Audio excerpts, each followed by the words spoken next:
서울의 번잡한 도심 한복판. 수많은 자동차들이 꼬리에 꼬리를 물고 이어지는 대로변에 한 대의 검은색 고급 세단이 멈춰 섰다. 차 안에는 이준혁이 앉아 있었다. 그는 한국 재계에서 가장 영향력 있는 기업 중 하나인 대한그룹의 냉철한 회장이었다. 그의 얼굴에는 감정이라곤 찾아볼 수 없었고, 날카로운 눈빛은 언제나 차가운 계산으로 가득했다. 6년 전 사랑하는 아내의 의문의 죽음과 함께 어린 딸을 잃은 후 그의 삶은 오직 일과 복수심으로만 채워져 있었다. 그는 복잡한 심장병을 앓고 있었지만 그 사실을 누구에게도 알리지 않았다. 회장님, 회의 시간에 늦겠습니다. 운전석의 비서가 조심스럽게 말했다. 준혁은 창밖을 응시했다. 거리는 사람들로 북적였고 아이들의 웃음소리가 희미하게 들려왔다. 그는 아이들의 해맑은 웃음소리를 들을 때마다 잃어버린 딸의 얼굴을 떠올렸다. 그의 딸도 지금쯤 살아있다면 6살이 되었을 것이다. 바로 그때였다. 그의 차 앞을 가로막는 작은 그림자가 나타났다. 6살 정도로 보이는 여자아이였다. 그녀는 때 묻은 옷을 입고 있었지만 커다란 눈망울은 총명하고 순수했다. 아이는 손에 낡은 그림책을 든 채 그의 검은 세단을 향해 달려오고 있었다. 아저씨, 잠깐만요. 아이의 목소리는 작았지만 그 외침에는 알 수 없는 간절함이 담겨 있었다. 운전수는 당황하여 급정거를 했다. 끼익 거친 타이어 마찰음이 도로를 가르고 울려 퍼졌다. 준혁은 아이의 갑작스러운 등장에 짜증이 치밀었다. 그는 바쁜 일정 때문에 급하게 회의에 가던 중이었다. 무슨 짓이지? 당장 아이를 치워. 준혁은 차갑게 명령했다. 비서가 차에서 내려 아이에게 다가갔다. 얘야, 위험하니까 빨리 비키렴. 하지만 아이는 비서의 말에도 아랑곳하지 않고 그의 차 앞으로 다가왔다. 아이의 눈은 마치 무엇인가를 간절히 찾는 듯 그의 차를 뚫어져라 보고 있었다. 아저씨, 이 그림. 아저씨 거죠. 아이는 손에 든 낡은 그림책을 준혁에게 내밀었다. 그림책의 표지에는 삐뚤빼뚤한 글씨로 사랑하는 아빠에게 라고 적혀 있었다. 준혁은 아이의 말에 의아함을 느꼈다. 그는 아이에게서 그림책을 건네받았다. 낡고 다른 그림책의 한 장을 펼치자 그 안에는 삐뚤빼뚤한 그림이 그려져 있었다. 행복하게 웃고 있는 가족의 모습, 그리고 그 그림 위에는 아빠라는 글씨가 적혀 있었다. 그 그림은 6년 전 그의 딸이 그린 것과 너무나도 흡사했다. 그의 딸도 그림을 그릴 때 항상 저런 식으로 그림을 그렸었다. 준혁의 심장이 쿵 하고 떨어지는 것을 느꼈다. 그의 얼굴에는 당황스러움과 함께 알 수 없는 감정이 스쳐 지나갔다. 그는 아이의 얼굴을 자세히 살폈다. 아이의 눈매, 코, 입술. 어느 것 하나 놓치지 않고 꼼꼼히 살폈다. 아이의 얼굴은 6년 전 잃어버린 딸의 어릴 적 모습과 너무나도 닮아 있었다. 그리고 그의 딸의 손목에 있던 작은 흉터가 아이의 손목에도 똑같이 있었다. 너, 이름이 뭐니? 준혁의 목소리는 떨렸다. 아이는 해맑게 웃었다. 저는 김하나예요. 아저씨는요? 김하나. 그의 딸의 이름은 강하나였다. 성은 달랐지만 이름은 같았다. 준혁의 머릿속에는 6년 전의 악몽이 스쳐 지나갔다. 사랑하는 아내의 죽음, 그리고 딸의 실종. 공식적으로는 사고사로 처리되었지만 준혁은 배후에 누군가의 음모가 있다고 확신했다. 그리고 딸은 시신조차 찾지 못했다. 그는 딸이 죽었다고 생각했다. 하지만 지금 눈앞에 있는 아이는 이 그림책은 어디서 난 거니? 준혁의 목소리는 떨렸다. 하나는 고개를 갸웃거렸다. 모르겠어요. 그냥 제 것이라고 생각했어요. 아빠가 그려준 그림책이라고요. 아이는 자신의 아버지가 누군지 기억하지 못했다. 준혁은 아이가 기억 상실증에 걸렸다는 것을 직감했다. 바로 그때 한 남자가 다가왔다. 그는 허름한 옷차림을 하고 있었지만 눈빛은 선량했다. 그는 하나의 삼촌이라고 자신을 소개했다. 하나야 어디 갔었니? 아저씨가 얼마나 걱정했는지. 아니, 남자는 하나를 보자마자 다급하게 달려왔다. 준혁은 남자를 노려봤다.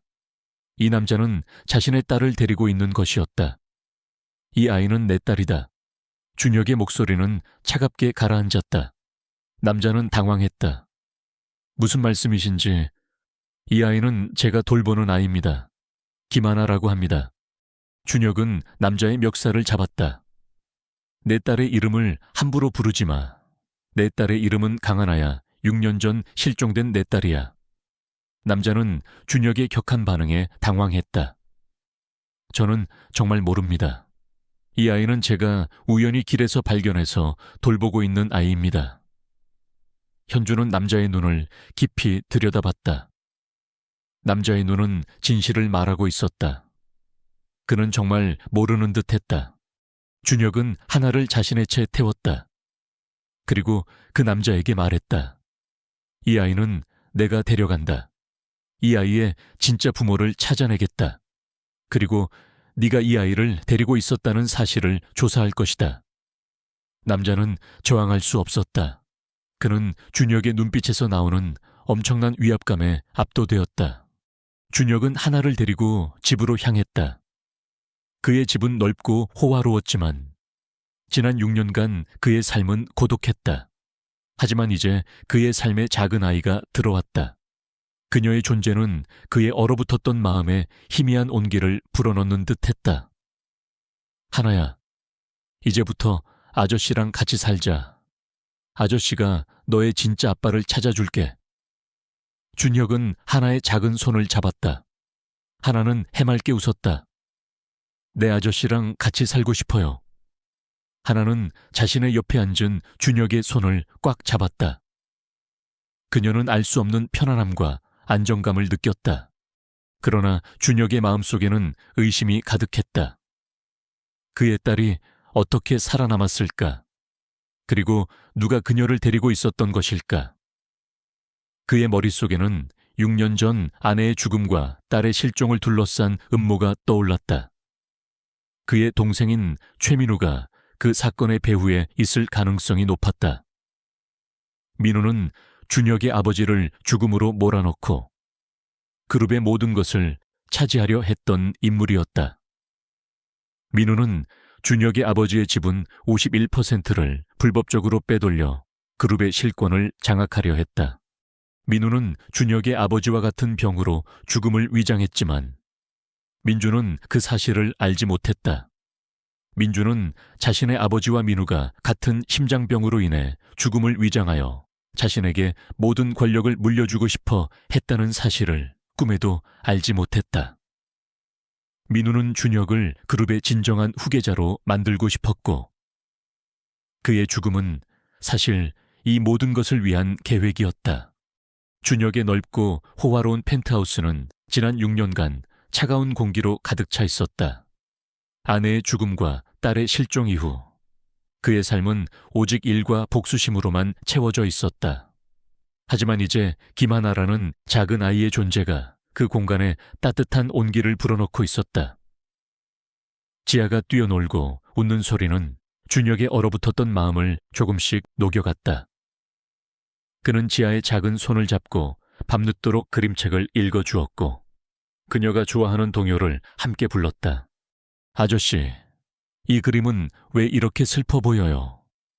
지아가 준혁이 그린 추상화를 가리키며 물었다. 그의 그림은 여전히 복잡하고 어두운 색채가 줄을 이루었다.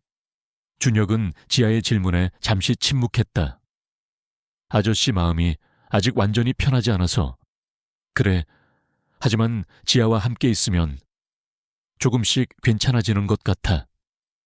지아는 준혁의 품에 안겼다. 지아가 아저씨 옆에 있어 줄게요. 지아는 아저씨가 제일 좋아요.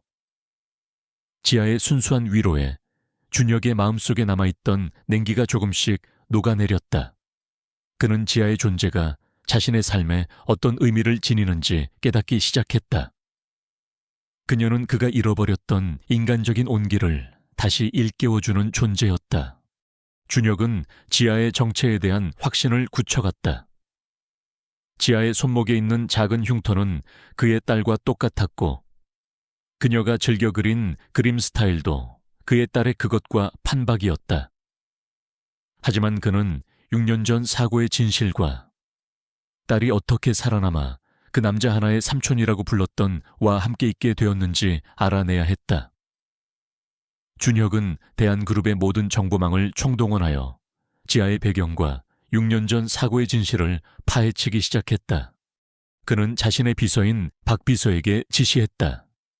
6년 전 강 회장 부부의 사고와 딸의 실종 사건을 다시 조사해 특히 사고 당시 현장의 모든 기록과 주변 인물들을 재조사해라. 박 비서는 회장님의 지시에 놀랐지만 즉시 움직였다. 그는 준혁의 충실한 신복이었다. 한편 준혁의 동생인 최민우는 형의 갑작스러운 변화에 불안감을 느끼기 시작했다. 민우는 준혁의 아내와 딸의 죽음을 위장한 사고에 깊이 연루되어 있었다. 그는 준혁의 아버지 대한그룹 전 회장의 죽음을 위장하여 그룹의 경영권을 준혁에게 넘긴 후 자신은 뒤에서 실권을 장악하려 했다. 하지만 준혁의 의심이 자신에게 향하는 것을 느끼고 초조해졌다.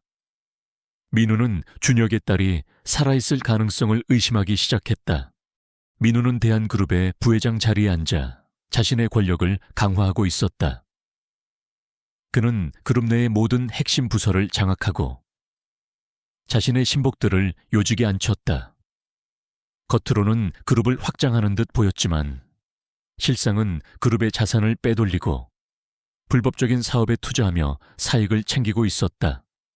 그는 자신의 권력을 유지하기 위해 거리의 불량배들을 고용하여 방해가 되는 인물들을 협박하거나 제거하기도 했다. 어느 날 민우는 준혁의 비서실에서 우연히 지아의 사진을 보게 되었다. 지아의 얼굴은 6년 전 실종된 준혁의 딸과 너무나도 닮아 있었다. 민우의 얼굴은 순식간에 창백해졌다. 설마 그 아이가 살아있단 말인가? 민우는 경악했다. 민우는 즉시 자신의 부하들을 시켜 지아의 뒷조사를 시작했다. 그는 지아의 신상 정보, 그녀를 돌봤던 남자의 정체, 그리고 그녀가 현준의 집에 어떻게 오게 되었는지 모든 것을 파헤치려 했다. 민우는 지아가 자신의 음모를 망칠 수 있는 가장 큰 위협이라는 것을 직감했다. 민우의 부하들은 지아가 병원에 입원해 있었을 때 그녀를 납치하려 했던 한상민 천지그룹 전 부회장과 접촉했다. 한상민은 지아의 부모님을 살해하고 천지그룹의 상속권을 가로채려 했던 인물이었다. 민우는 한상민으로부터 지아가 기억상실증에 걸렸다는 사실과 그녀의 부모님이 남긴 비밀 장부의 존재를 알게 되었다. 민우는 한상민과 손을 잡고 지아를 완전히 제거하기 위한 음모를 꾸몄다. 그들의 목적은 지아를 죽이고 준혁까지 제거하여 대한그룹과 천지그룹의 모든 것을 차지하는 것이었다. 이준혁 그자는 나의 형님이지만 내 권력을 방해하는 존재야. 지아 그 아이도 마찬가지고. 민우의 목소리에는 비열함이 섞여 있었다. 한상민 자네가 지아를 제거하고 내가 이준혁을 제거한다면 우리는 모든 것을 나누어 가질 수 있을 거야. 한상민은 감옥 안에서 비열하게 웃었다. 좋습니다. 이 부회장님, 이현준 그자는 제가 가장 증오하는 놈입니다. 그자를 없애는데 모든 것을 걸겠습니다. 현준은 이진우의 수상한 움직임을 감지했다. 이진우는 과거에도 현준의 아버지 이 회장과 경영권 다툼을 벌였던 인물이었다.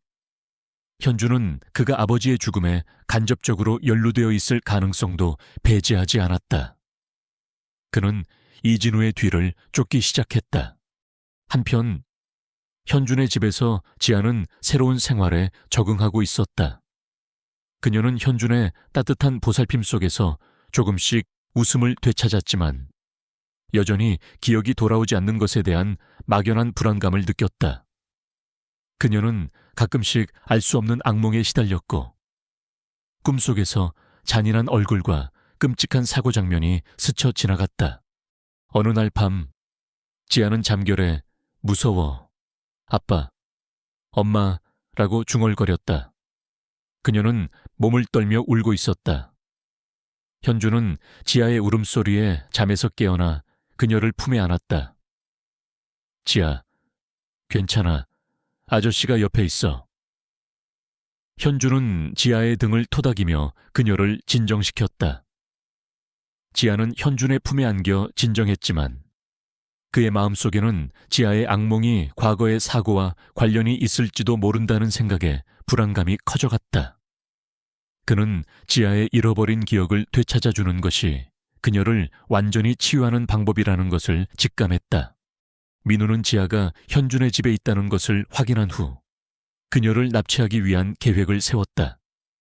그는 준혁이 집을 비운 틈을 타 지아를 납치하여 해외로 빼돌리고 그녀를 다시는 세상에 나타나지 못하게 할 작정이었다. 그는 지아를 납치하여 그녀의 기억이 돌아오지 못하도록 약물을 투여할 계획까지 세웠다. 민우의 부하들은 준혁의 집을 감시하기 시작했다. 그들은 현준의 움직임을 파악하고 지아를 납치할 기회를 노렸다. 그들은 준혁이 지아의 진짜 아버지가 아니라고 주장하며 그를 아동 납치범으로 몰아갈 계획까지 세웠다. 민주는 이 모든 사실을 알지 못했다. 그는 아버지의 죽음과 김용호의 비리를 파헤치기 위해 그리고 혜나의 부모님의 원한을 갚기 위해 노숙자라는 가면을 쓰고 진성그룹에 잠입해 있었다. 그는 이지훈이라는 자신의 동생이 이런 음모를 꾸미고 있다는 사실을 꿈에도 몰랐다. 준혁의 펜트하우스는 고요했다. 지아는 잠들어 있었고 준혁은 서재에 앉아 6년 전 사고와 민우의 수상한 움직임을 기록한 보고서를 검토하고 있었다. 그의 얼굴에는 피로가 역력했지만 눈빛은 흔들림 없는 결의로 빛나고 있었다. 지아의 작은 손목에 남은 흉터, 그녀의 그림 스타일, 그리고 밤마다 그녀를 괴롭히는 악몽. 모든 것이 지아가 자신의 잃어버린 딸, 강하나라는 것을 가리키고 있었다. 그리고 그녀의 납치를 시도했던 한상민의 배후에 민우가 있을 것이라는 강한 직감이 준혁을 사로잡았다. 그는 박 비서에게 전화를 걸었다. 박 비서, 민우의 모든 통화 기록과 금융거래 내역을 다시 한번 철저히 조사해. 특히 6년 전 사고 당시 그의 알리바이와 관련된 모든 증거를 재확인하고. 알겠습니다. 회장님. 하지만 이 부회장님은 회장님의 동생분이십니다. 신중하게 접근해야 합니다. 박 비서가 조심스럽게 말했다. 준혁의 목소리는 차갑게 가라앉았다. 정의 앞에서는 그 누구도 예외가 될 수 없어. 내 가족이라 할지라도. 한편 최민우는 준혁의 경계심을 느끼고 초조해하기 시작했다. 그는 준혁의 집 주변에 부하들을 배치하여 지하를 감시하고 준혁이 집을 비운 틈을 노렸다. 민우는 지아가 기억을 잃었다고는 하지만 언젠가 기억이 돌아와 자신의 악행을 폭로할까봐 불안해했다. 그는 지아를 완전히 제거하고 준혁마저 처리하여 대한 그룹을 완전히 장악하려는 계획을 더욱 서둘렀다. 지아 그 아이는 반드시 없애야 해. 그리고 형님도 더 이상 두고 볼 수 없어. 민우는 자신의 집무실에서 비열한 웃음을 지었다. 그는 6년 전 준혁의 아내를 살해하고 지아를 납치하여 해외로 빼돌리려 했던 장본인이었다. 아내의 죽음은 준혁을 그룹의 경영에서 멀어지게 하고 자신에게 권력을 넘겨주기 위한 민우의 치밀한 계획이었다. 민우는 자신의 부하들에게 지아를 납치할 구체적인 지시를 내렸다. 그는 준혁이 그룹의 중요 회의로 집을 비우는 틈을 노려 지아를 납치하여 해외로 빼돌리고 그녀를 영원히 세상에서 사라지게 할 작정이었다. 그는 지아가 납치되는 과정에서 어떤 사고가 발생해도 그것이 준혁의 부주의 때문인 것처럼 위장할 계획까지 세웠다. 그날 준혁은 중요한 해외 투자자들과의 회의를 위해 이른 아침부터 집을 나섰다. 지아는 현준에게 아저씨, 조심해서 다녀오세요 라고 해맑게 인사했다. 준혁은 지아의 밝은 모습에 옅은 미소를 지으며 집을 나섰다. 그는 민우의 다음 수가 지아를 노릴 것이라는 것을 어렴풋이 짐작했지만 민우가 이렇게까지 대담하게 움직일 줄은 예상하지 못했다. 준혁이 집을 비우자마자 민우의 부하들이 준혁의 아파트 주변에 모습을 드러냈다. 그들은 전문적인 훈련을 받은 자들로 아파트의 보안 시스템을 해킹하고 침입할 기회를 노렸다. 그들은 지아가 살고 있는 층에 접근하기 위해 아파트의 보안 시스템을 마비시켰다. 지아는 집 안에서 그림을 그리며 놀고 있었다. 그녀는 자신이 곧 닥쳐올 위험을 전혀 알지 못했다. 그녀의 곁에는 그녀의 안전을 책임지는 대한 그룹의 경호원들이 배치되어 있었지만 민우의 부하들은 그들의 감시망을 뚫고 침입하는 데 성공했다. 아파트 현관문이 조용히 열리고 검은 옷을 입은 남자들이 안으로 들어섰다. 지아는 그들의 모습에 놀라 숨을 멈췄다. 그녀의 눈에는 공포가 서렸다. 그녀의 뇌리에 6년 전 사고 당시의 기억이 스쳐 지나갔다. 검은 옷을 입은 남자들, 그리고 자신을 향해 달려드는 자동차. 지아는 공포에 질려 비명을 질렀다. 자바 기억이 돌아오기 전에 없애야 해. 남자 중 한 명이 소리쳤다. 지아는 필사적으로 도망치려 했다. 그녀는 작은 몸을 날려 거실을 가로질러 현관으로 향했다. 경호원들이 남자들에게 맞섰지만 그들은 수적으로 열세였다. 지아는 경호원들이 쓰러지는 것을 보고 더욱 공포에 질렸다. 그때 지아는 자신의 머릿속에서 강렬한 빛이 번쩍이는 것을 느꼈다. 6년 전 사고 당시의 모든 기억이 마치 파노라마처럼 스쳐 지나갔다. 엄마의 얼굴, 자신을 밀쳐내는 엄마의 손, 그리고 자신을 향해 달려드는 차, 그리고 그 차의 운전석에 앉아있던 남자의 얼굴, 최민우, 그의 비열한 얼굴이 지아의 뇌리에 선명하게 박혔다. 최민우, 지아의 입에서 작은 외침이 터져나왔다. 그녀는 모든 것을 기억해냈다. 자신의 진짜 이름, 엄마의 죽음, 그리고 자신을 해치려 했던 최민우의 악행까지. 지아는 분노에 찬 눈으로 남자들을 노려봤다. 그녀의 작은 몸에서 알 수 없는 힘이 솟아나는 듯했다. 그녀는 남자들의 손을 뿌리치고 현관 밖으로 뛰쳐나갔다. 그녀의 목표는 단 하나, 최민우에게 복수하는 것이었다. 아파트 복도를 달려내려가는 지아의 뒤를 남자들이 쫓았다. 지아는 비상계단을 향해 전력 질주했다. 그녀는 6년 전 자신을 버렸던 공포에서 벗어나 이제는 스스로 맞설 준비가 되어 있었다. 그녀는 잊고 있었던 아버지의 복수심이 자신의 몸속에 흐르고 있음을 느꼈다. 한편 준혁은 회의 도중 심한 두통과 함께 가슴 통증을 느꼈다. 그의 심장병이 다시 재발한 것이었다. 그는 비서에게 양해를 구하고 잠시 회의실을 나섰다. 그의 마음속에는 알 수 없는 불안감이 엄습했다. 지아에게 무슨 일이 생긴 것은 아닐까? 그는 즉시 박 비서에게 전화를 걸었다. 그러나 박 비서는 전화를 받지 않았다. 준혁은 자신의 불안감이 현실이 될지도 모른다는 생각에 급히 집으로 향했다. 그의 차는 서울의 도심을 가로질러 빠르게 질주했다. 그의 심장 박동은 더욱 거칠어졌다. 아파트 단지에 도착한 준혁은 아파트 현관문이 열려 있고 경호원들이 쓰러져 있는 것을 발견했다.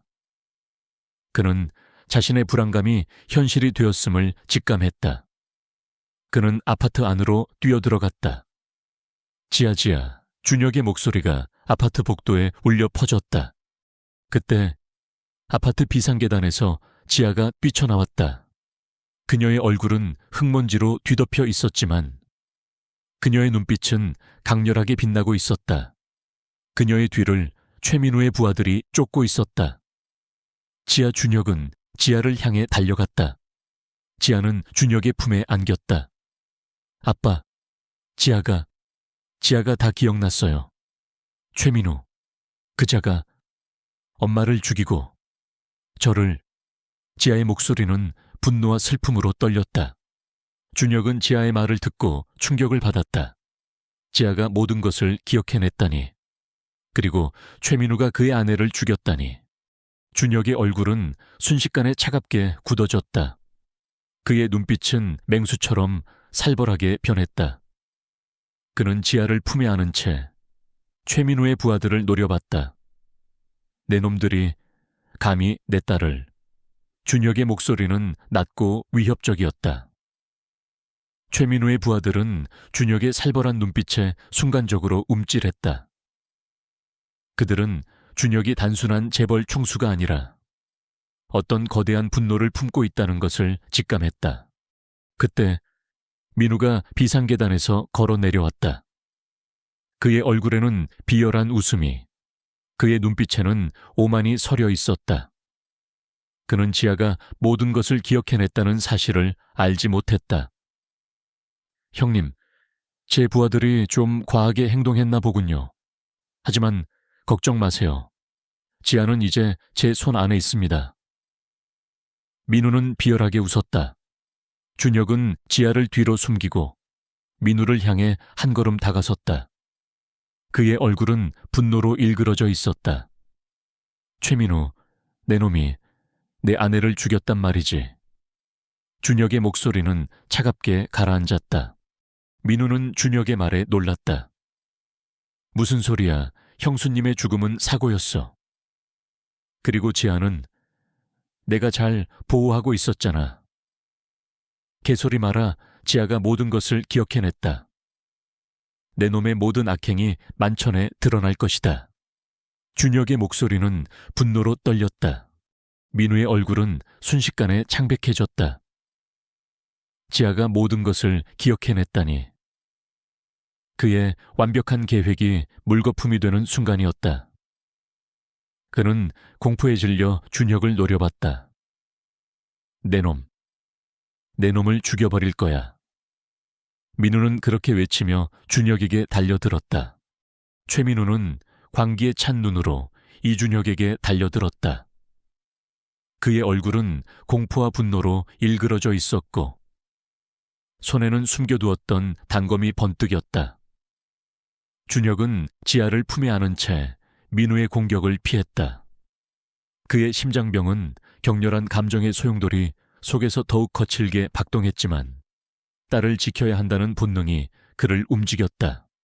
최민우, 내 놈이 감히 내 아내를 죽이고 내 딸을 납치했단 말이지. 준혁의 목소리는 낮고 위협적이었지만 그 안에는 억눌렸던 분노가 폭발하듯 터져나왔다. 민우는 준혁의 말을 비웃었다. 그래, 그년이 방해됐거든 지아. 그 아이도 마찬가지야. 내 놈처럼 약해 빠진 놈에게 미래 그룹을 넘길 수는 없었어. 그의 말은 준혁의 심장을 칼날처럼 꿰뚫었다. 그는 자신의 동생이 이토록 잔인하고 탐욕스러운 악마였다는 사실에 치를 떨었다. 민우의 부하들이 사방에서 준혁을 애워쌌다. 그들은 전문적인 훈련을 받은 자들로 민우의 명령에 따라 준혁을 무자비하게 공격했다. 준혁은 지아를 보호하기 위해 필사적으로 싸웠다. 그는 어릴 적부터 익힌 무술 실력으로 적들의 공격을 막아냈지만 수적으로 열세였다. 그의 몸에는 피가 흐르기 시작했고 심장 박동은 더욱 불규칙해졌다.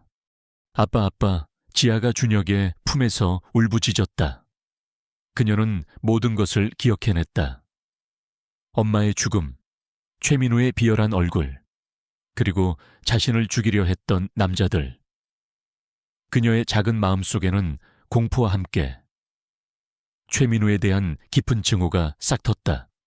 그때 아파트 현관에서 박 비서가 특수부대원들을 이끌고 들이닥쳤다.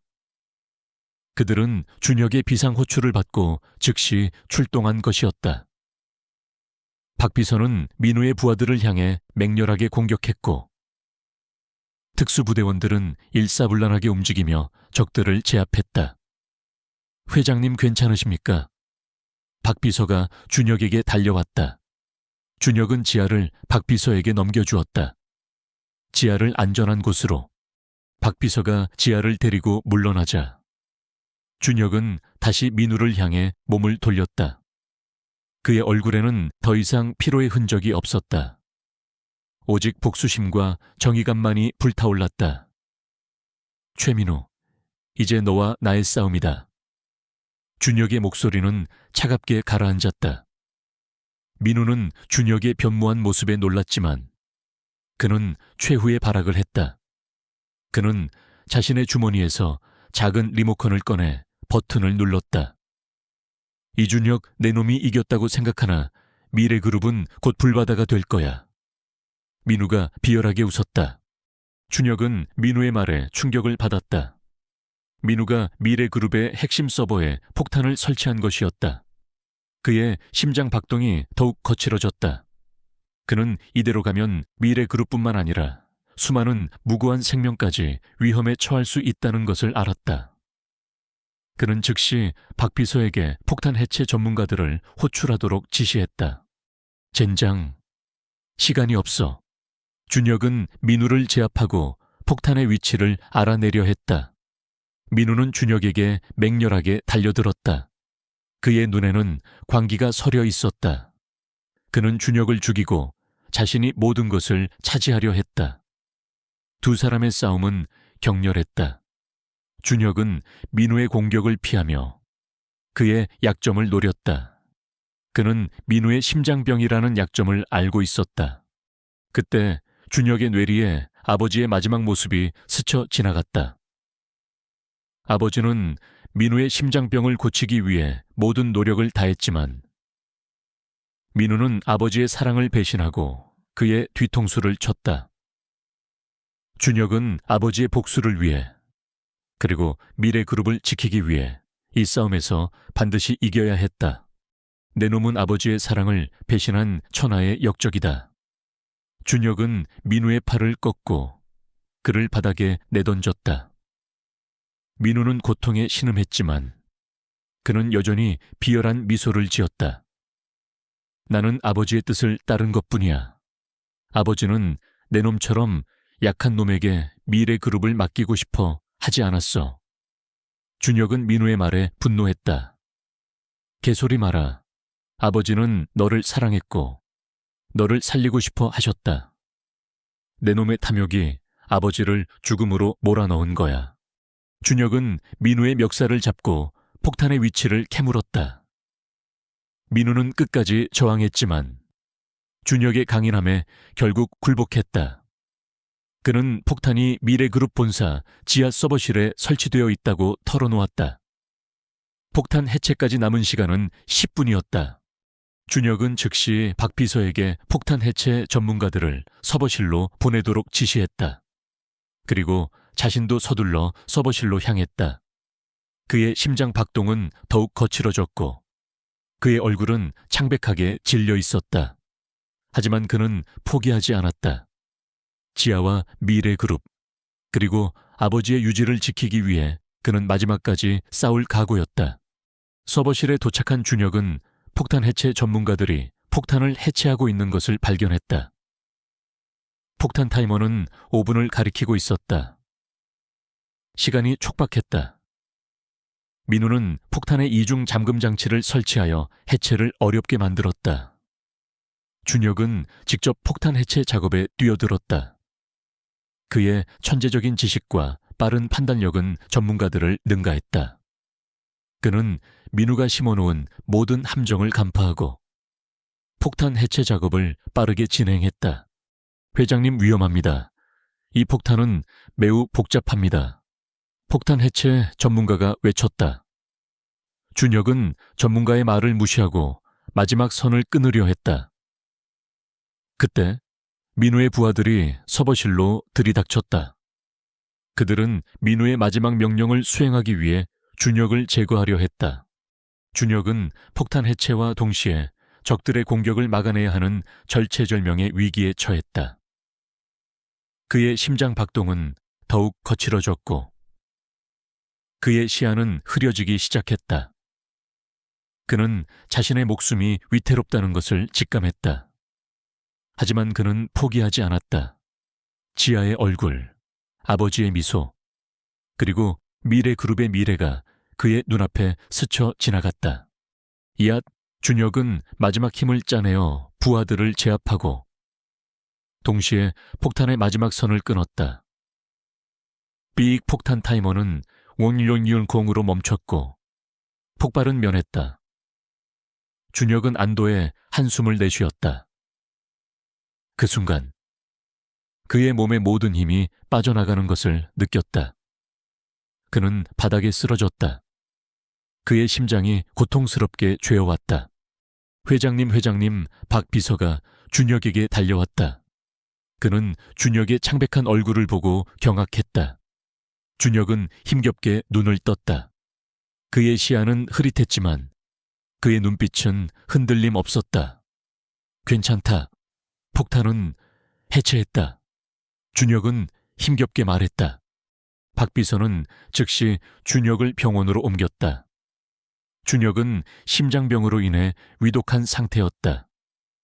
지아는 준혁의 소식을 듣고 병원으로 달려왔다. 그녀는 준혁의 침대 옆에 앉아 그의 손을 잡고 눈물을 흘렸다. 그녀의 눈에서는 과거의 모든 기억이 되살아나고 있었다. 아빠. 지아의 목소리는 슬픔으로 떨렸다. 준혁은 지아의 목소리를 듣고 힘겹게 눈을 떴다. 지아는 그의 딸, 강하나였다. 그녀가 모든 것을 기억해냈다니. 지아, 내 딸 살아있었구나.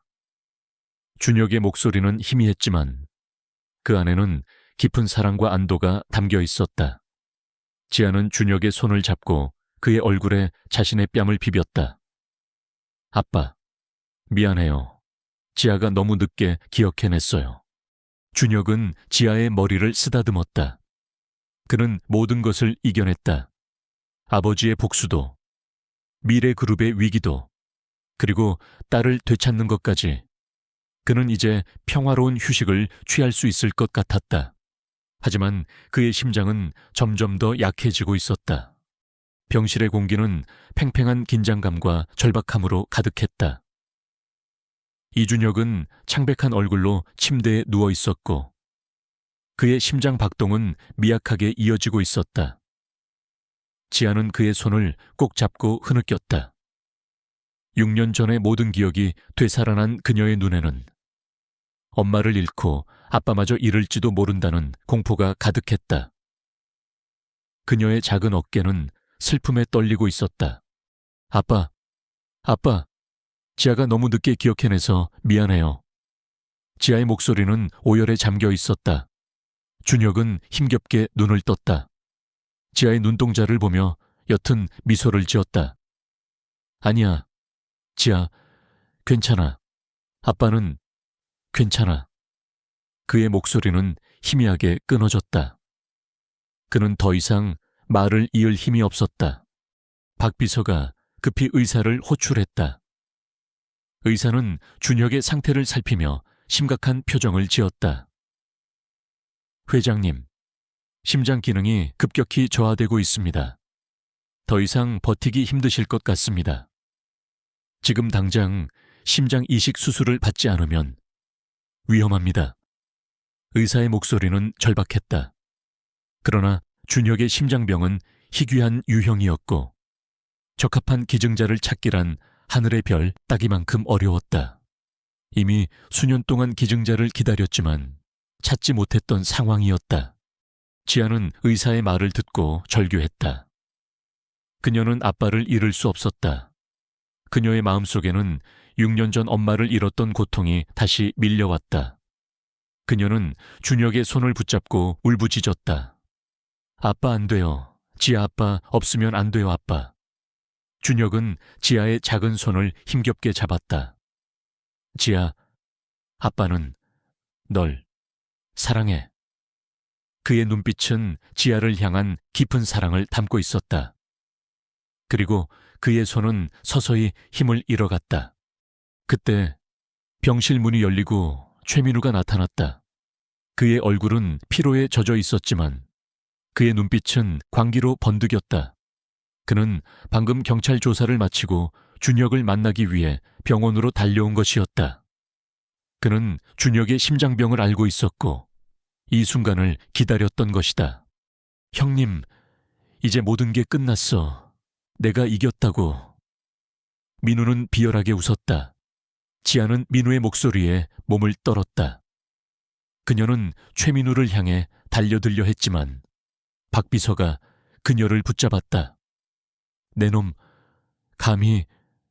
준혁은 힘겹게 손을 뻗었지만 그의 몸은 말을 듣지 않았다. 민우는 준혁의 침대 옆으로 다가섰다. 형님은 이제 끝이야.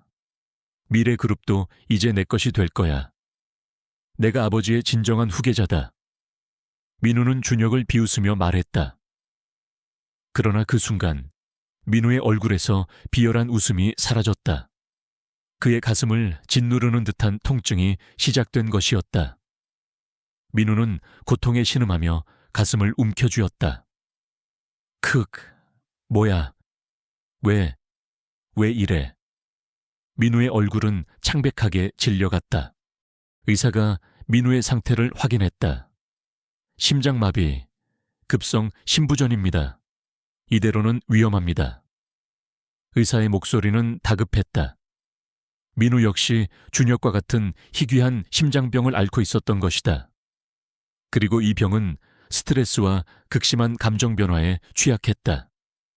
민우가 준혁에게 증오와 승리감을 표출하는 순간 그의 심장이 그 부담을 견디지 못하고 마비된 것이었다.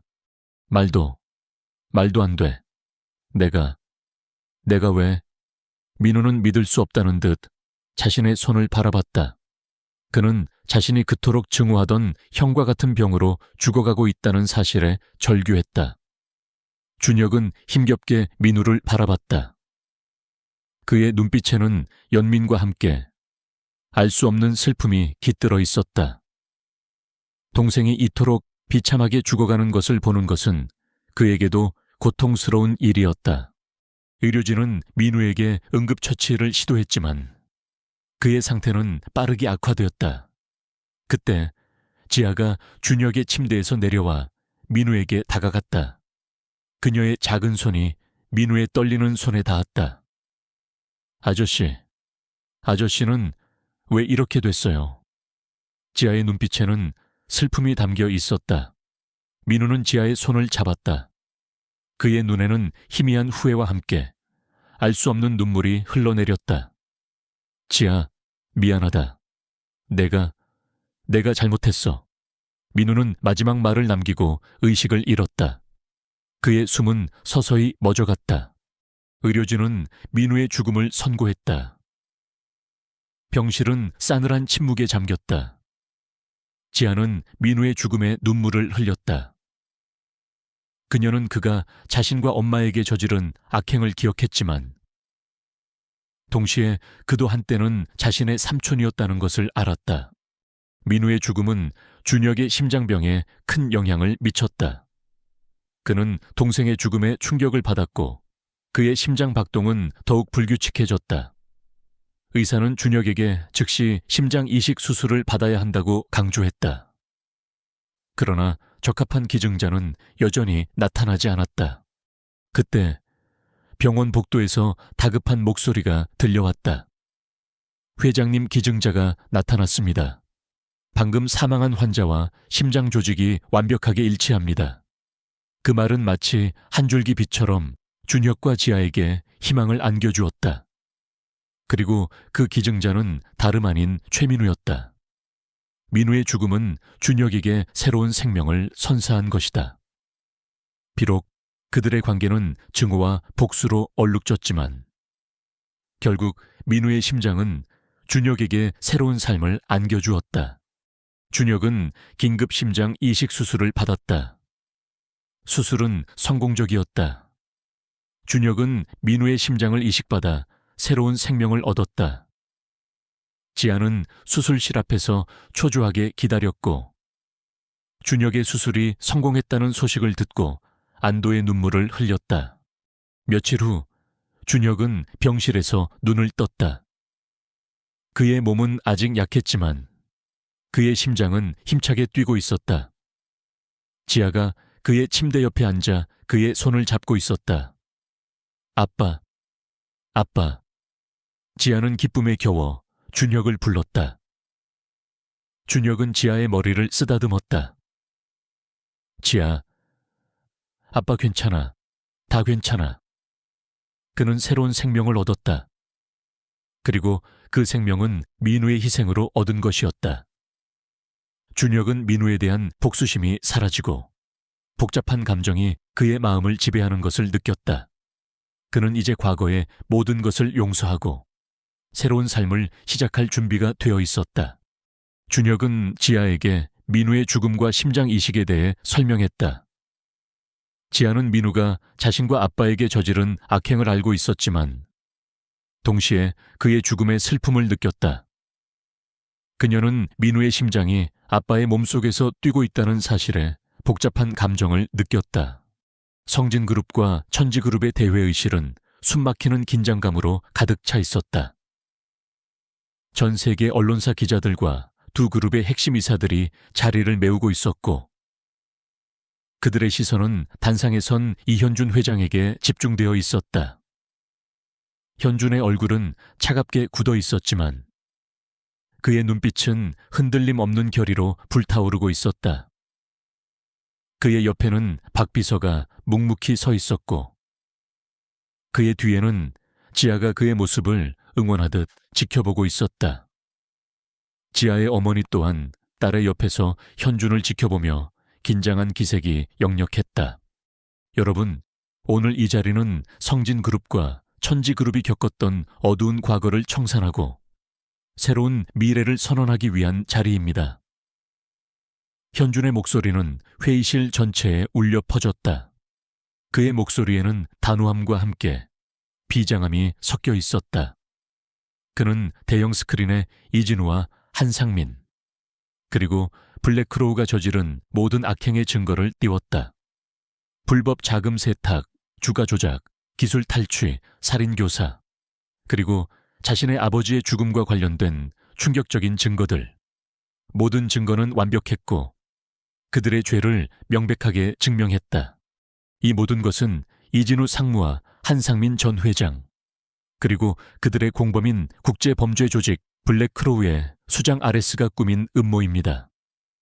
현준은 이진우, 한상민, 그리고 아레스의 얼굴 사진을 스크린에 띄웠다.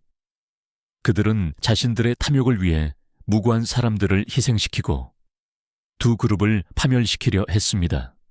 하지만 저는 그들의 악행을 결코 용납하지 않을 것입니다.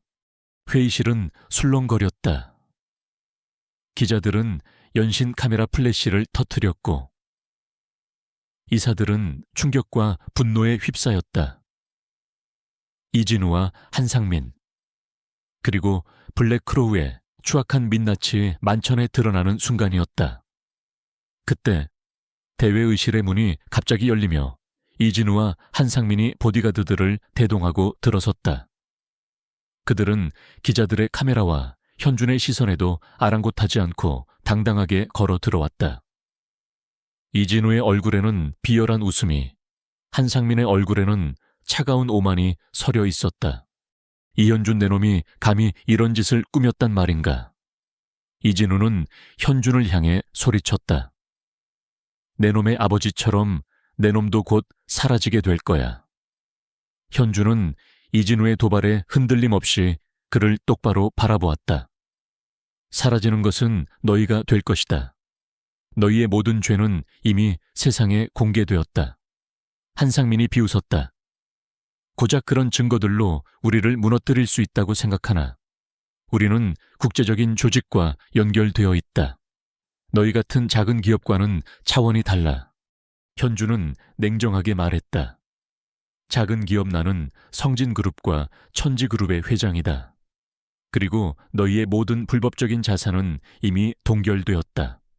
너희의 모든 범죄 행위는 국제수사기관에 제보되었고 너희는 곧 체포될 것이다. 한상민의 얼굴에서 오만함이 사라지고 경악이 번졌다. 말도 안 돼. 우리가 어떻게? 이진우는 현준의 고백에 충격을 받아 그 자리에서 얼어붙었다. 그가 그토록 경멸했던 조카가 사실은 거대한 힘을 가진 회장이었다니. 지금 즉시 너희를 체포할 것이다. 현준의 목소리가 울려 퍼지자 회의실 문이 다시 열리고 경찰과 인터폴 요원들이 들이닥쳤다. 그들은 이진우와 한상민, 그리고 그들의 부하들에게 수갑을 채웠다. 이현준 내놈은 반드시 후회할 거야. 나는 절대 지지 않아. 이진우는 울부짖었지만 그의 목소리는 점점 멀어져 갔다. 한상민 역시 자신의 부하들과 함께 체포되어 끌려나갔다. 그들의 악행은 이제 끝을 구한 것이다. 회의실은 다시 고요해졌다. 기자들은 현준을 향해 질문을 쏟아냈다. 회장님, 이 모든 것을 어떻게 밝혀내셨습니까? 지아 양의 신부는 언제부터 알고 계셨습니까? 현준은 차분하게 모든 질문에 답했다. 그는 자신의 아버지를 죽음으로 몰아넣은 음모와 지아의 부모님 살인 사건을 파헤치기 위해 모든 것을 조사해야 했던 이유를 설명했다. 그는 자신의 복수가 단순히 개인적인 감정이 아니라 정의를 실현하고 두 그룹을 정화하기 위한 것이었음을 강조했다. 그의 진정성과 용기에 모든 사람들이 감동했다. 그때 회의실 뒷문에서 지아가 현준에게 다가왔다. 그녀의 눈에는 현준을 향한 깊은 신뢰와 사랑이 담겨 있었다. 현준은 지아의 손을 잡고 그녀를 단상 위로 올렸다. 지아의 옆에는 그녀의 어머니가 휠체어에 앉아 감격스러운 눈빛으로 현준을 바라보고 있었다. 여러분, 강진아 양입니다. 그녀는 천지그룹의 진정한 상속자이며 이 모든 악행의 가장 큰 피해자입니다. 현준은 지아를 향해 따뜻한 미소를 지었다. 지아는 현준의 옆에 서서 고개를 숙여 인사했다. 그녀의 얼굴은 살짝 붉어졌지만 그녀의 눈빛은 당당했다. 그녀는 현준의 진정한 모습을 알고 있었고 그의 옆에 설 자격이 있다고 생각했다. 기자들은 현준과 지아의 관계에 대해 질문하기 시작했다. 현준은 주저없이 지아와 그녀의 어머니를 돌볼 것임을 밝혔다. 지아 양과 그녀의 어머니는 저에게 가장 소중한 사람들입니다. 저는 그들을 지키고 그들이 진정한 행복을 찾을 수 있도록 모든 것을 할 것입니다. 현준의 고백에 회의실은 다시 한번 술렁거렸다. 재벌 총수인 현준 회장이 어린아이와 그녀의 어머니에게 이토록 헌신적이라니. 사람들은 그의 진정한 모습에 깊이 감동했다. 회의가 끝난 후 현준은 지아의 손을 잡고 회의실을 나섰다. 기자들은 그들을 향해 플래시를 터뜨렸고 사람들은 그들을 향해 환호했다. 현준은 이제 더 이상 가면 뒤에 숨어 살지 않아도 되었다. 그는 진정한 자신으로서 세상에 설 수 있었다. 현준은 지아와 그녀의 어머니를 자신의 집으로 모셨다. 그의 새로운 집은 넓고 호화로웠지만 지아와 그녀의 어머니의 존재 덕분에 따뜻한 온기로 가득했다.